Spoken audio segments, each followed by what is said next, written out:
Hello, and welcome to Book Dreams, the podcast for everyone who loves books and has ever wondered about them.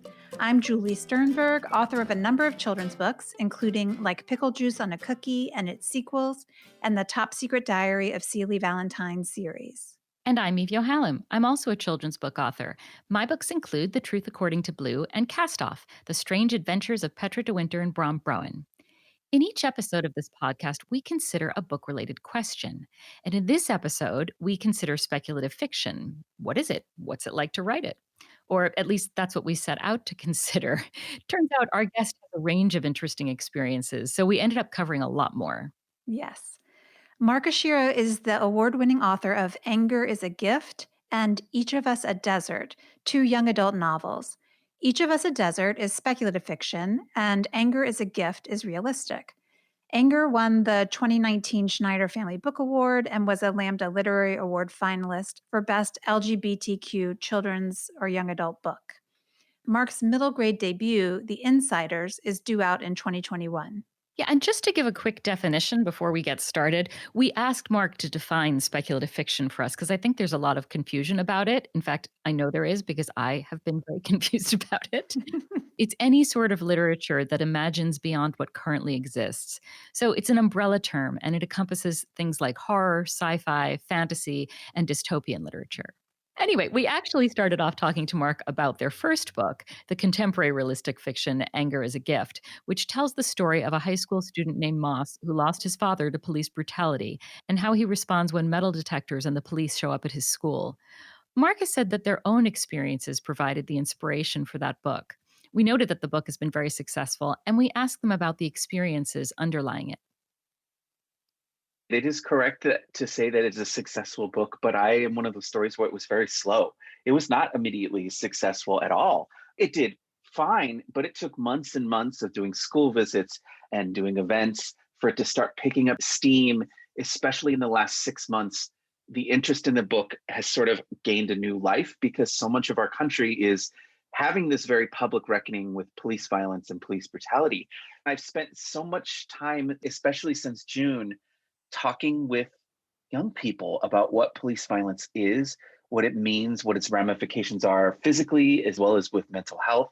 That means that I am very often asked to recount exactly how much of it is autobiographical. Right. I was a teen activist. I was the editor of my high school newspaper. So I was involved in political and social issues as a teenager. While it might not be specific instances, I was very much involved in social movements within my high school to change things. We had a huge issue, particularly around an ad that we ran for a health clinic in our city. And I went to school in Riverside, California. And one of the services advertised for this clinic was for contraceptives. Our principal at the time and the school board at the time had a fit. They were very upset and believed that we were promoting an agenda, that we were telling kids to go get pregnant and then go get abortions, all because of just this one little line. And the school administration confiscated every issue of that paper after it went out. God. Wow. So I wrote this scathing editorial with the help of both my editorial team and my teacher about how not only morally were they wrong, but actually technically in California that was illegal, because we were a self-funded paper, which meant that the school had no grounds to censor us. It ended up winning awards. We ended up being able to reprint our paper because of it. So I think about stuff like that. And then when I hear people say it's unrealistic that kids are involved in social change, I just think it means that the kids are not involved with it. And even then, I would say, actually, they probably are. You just haven't noticed. So part of it comes from that. The other part comes from more of my activists as an activist in my 20s, when I started getting really involved with local movements, with going to protests, pretty much any scene involving a protest or an interaction with the police. Almost none of those are actually fiction. There might be elements of them that I fictionalize, but they are all drawn from my many years as an activist. And some of those experiences were deeply upsetting. I tell people that on a very base level, I am Moss in many ways. I have actually the same diagnosis. I have PTSD from an interaction with the police, which is oftentimes made worse because I also have anxiety and depression. I decided to put more of myself into the story because I felt it just made it like that much more real. Yeah. Sure. I'm just curious, and I don't want to ask anything that makes you uncomfortable at all. So Yeah. just, Oh, let's go. we Let's could, do it. I'm no, no, ready. no. But the particular moment that you experienced that was so traumatic for you, is that one that you include in the book? And do you want to say anything about Yeah. it or no? Well, it's a little weird because it's all in the last act. So it involves like very, very intense spoilers. But I will say we have these conversations about what a good cop is versus a bad cop, what a good person is versus a bad person. And the thing that's missing in there is that goodness requires action. You can't just think a good thought. You can't just think, I want things to be better. I'm sorry this happened. And in these instances, here's someone with power who actually could have stopped it, who could have intervened and said, hey, stop doing this to this person. That's all it took. Just someone else saying no, but they stayed quiet. So, Anger is a Gift is obviously very much realistic fiction, but your current book, Each of Us a Desert, is speculative fiction. What do you think draws you to write about other worlds? I always intended to be a genre author, like someone who writes within speculative fiction, because that's what I grew up with. I grew up reading Stephen King. I grew up reading Edgar Allan Poe. I remember discovering Octavia Butler and how much her writing and her way of thinking about the world and also other worlds affected me so much. I like writing about another world to put distance between myself and this one. But the other thing that's really interesting about speculative fiction is you can write about our world in a way that isn't quite the same when you're doing contemporary fiction. And I say that now as someone who has, my first book is contemporary, very realistic fiction set in our world, to a secondary world fantasy where I got to create my own world.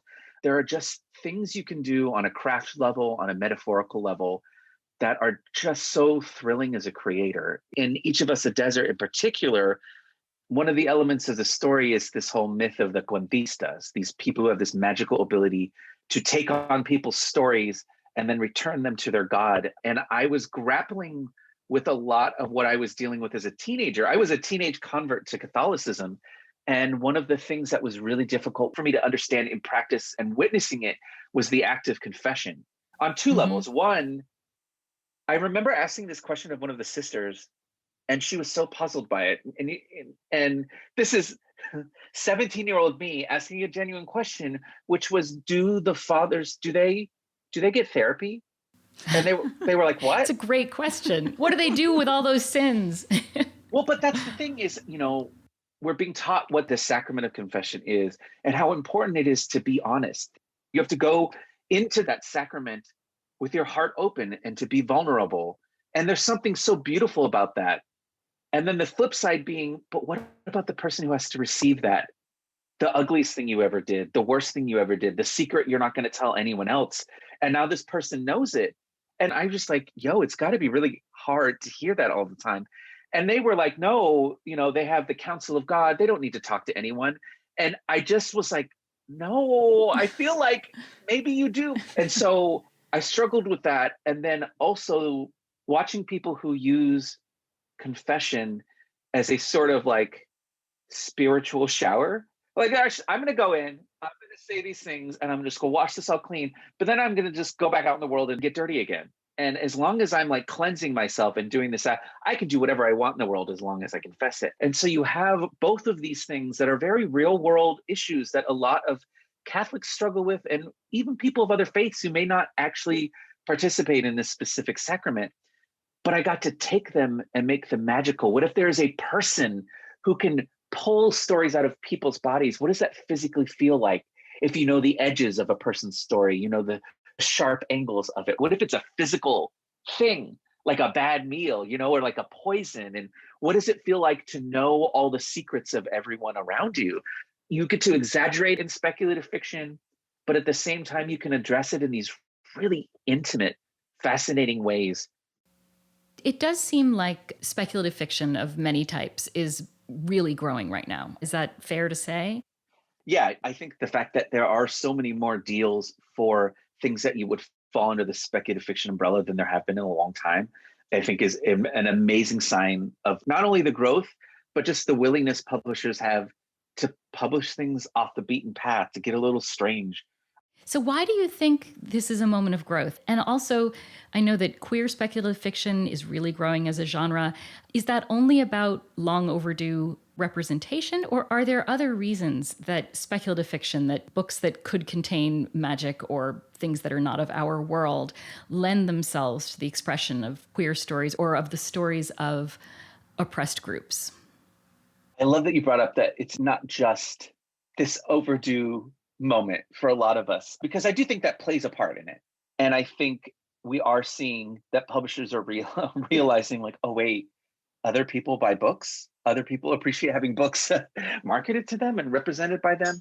I don't think this is always the best rubric to measure things by, because the New York Times bestseller list is not actually a bestseller list. But if you look at what is represented on that list and how it changes, the fact that this year we had Aiden Thomas's Cemetery Boys, one of my favorite books of 2020, the first queer Latinx young adult book to hit the list from a queer Latinx author.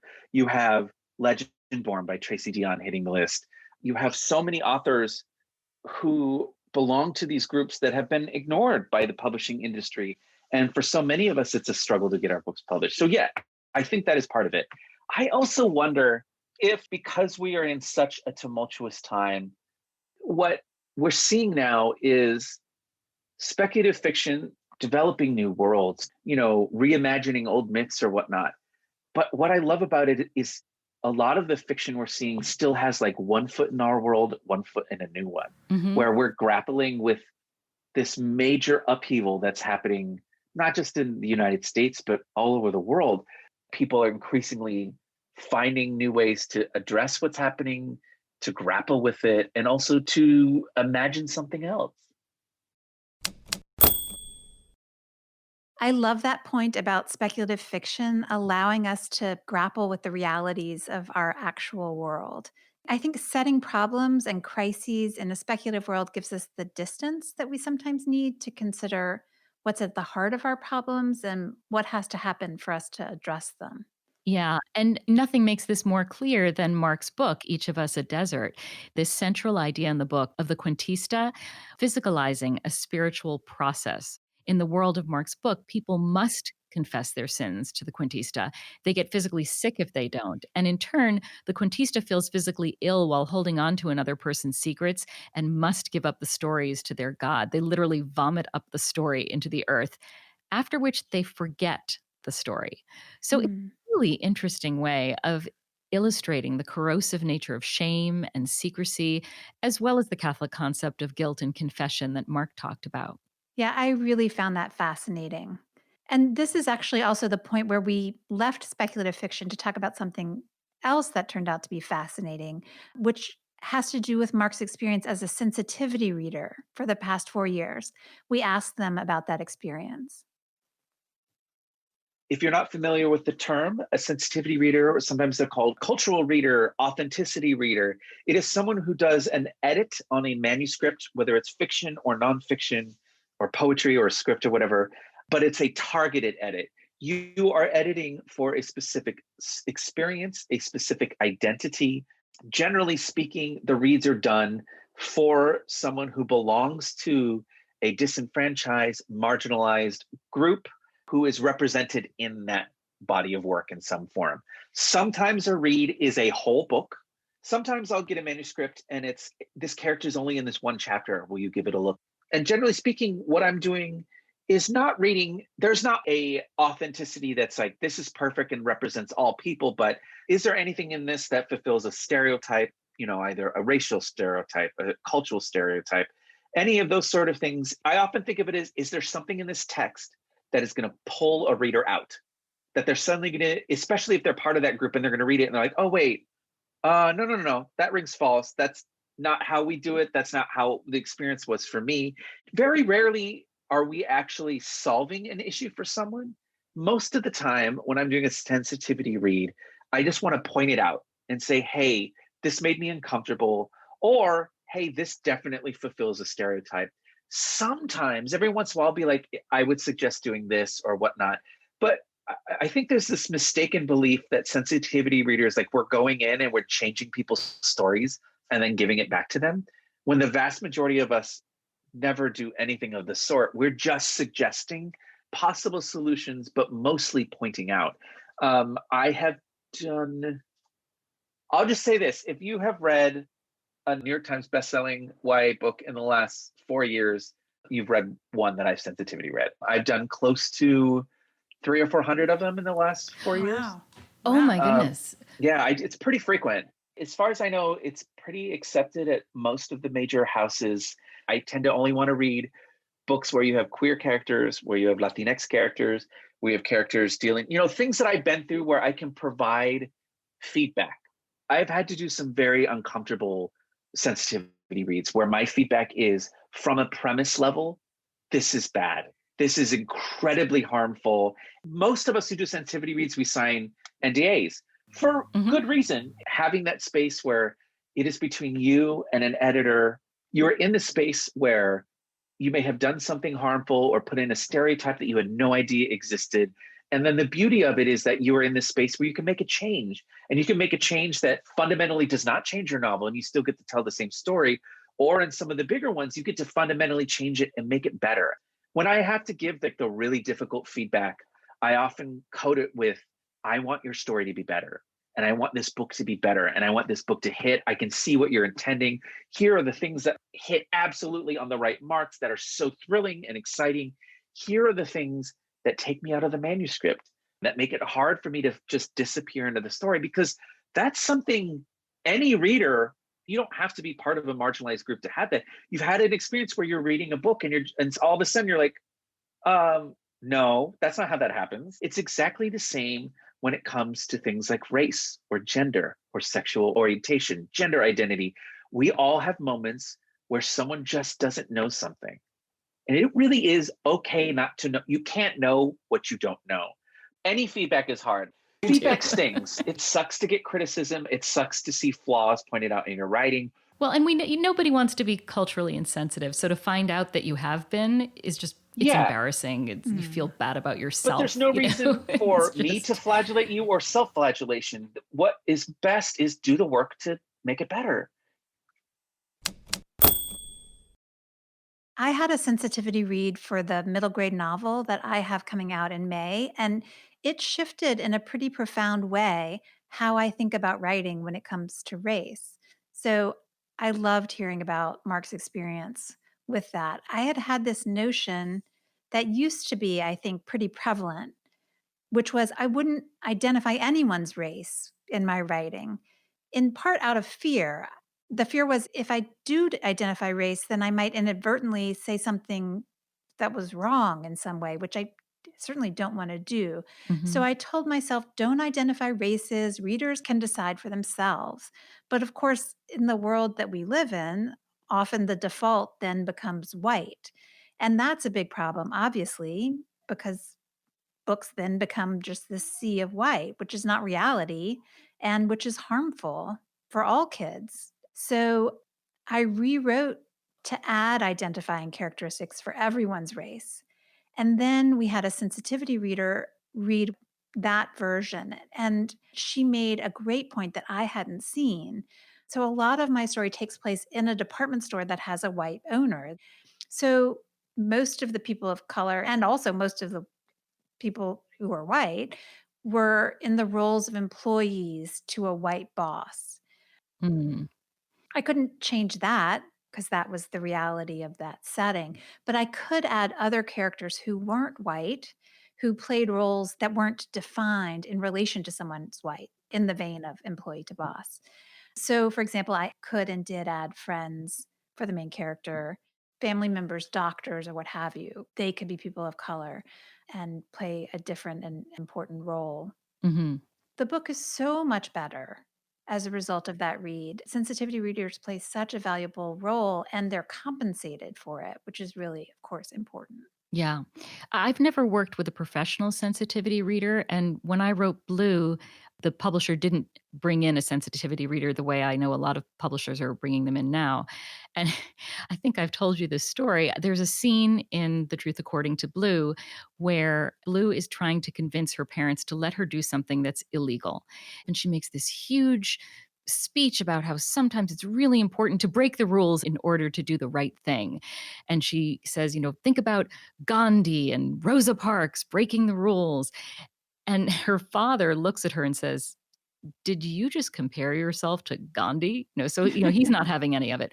But even so, my editor flagged it and said, this is an example of a white person appropriating the achievements of people of Mm, color to bolster mm. their own situation, which I totally get. Yeah, I never would have thought of that. Yeah. Yeah, it didn't Yeah. occur to me. And there Mm-mm. feels like there's a little bit of grayness here too, because, isn't it also a good thing to show a white person holding up people of color as heroes?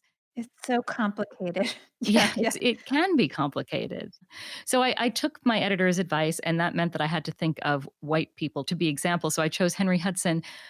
And then it was actually really hard. I wanted to find a woman, and I was thinking, what about a suffragist? I had a really hard time coming up with a historical figure who was female that a seventh grader was likely to know about, who was white, who wasn't super racist, because Mm, most of the God. suffragists were like Susan B. Anthony, Elizabeth Cady Stanton. So in the end, I chose Clara Barton. And if you happen to know that Clara Barton was really racist, please don't tell me because Okay. it's too late to do anything about it. But I did have a different kind of experience with a sensitivity reader. My sister has type 1 diabetes, and Blue, the main character in my book, has type 1 diabetes.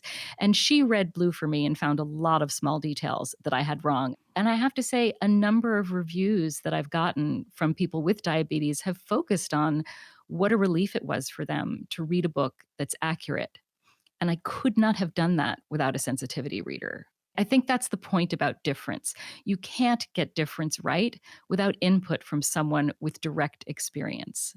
Yeah. And I love that this role has come about because without it, really, what is the alternative?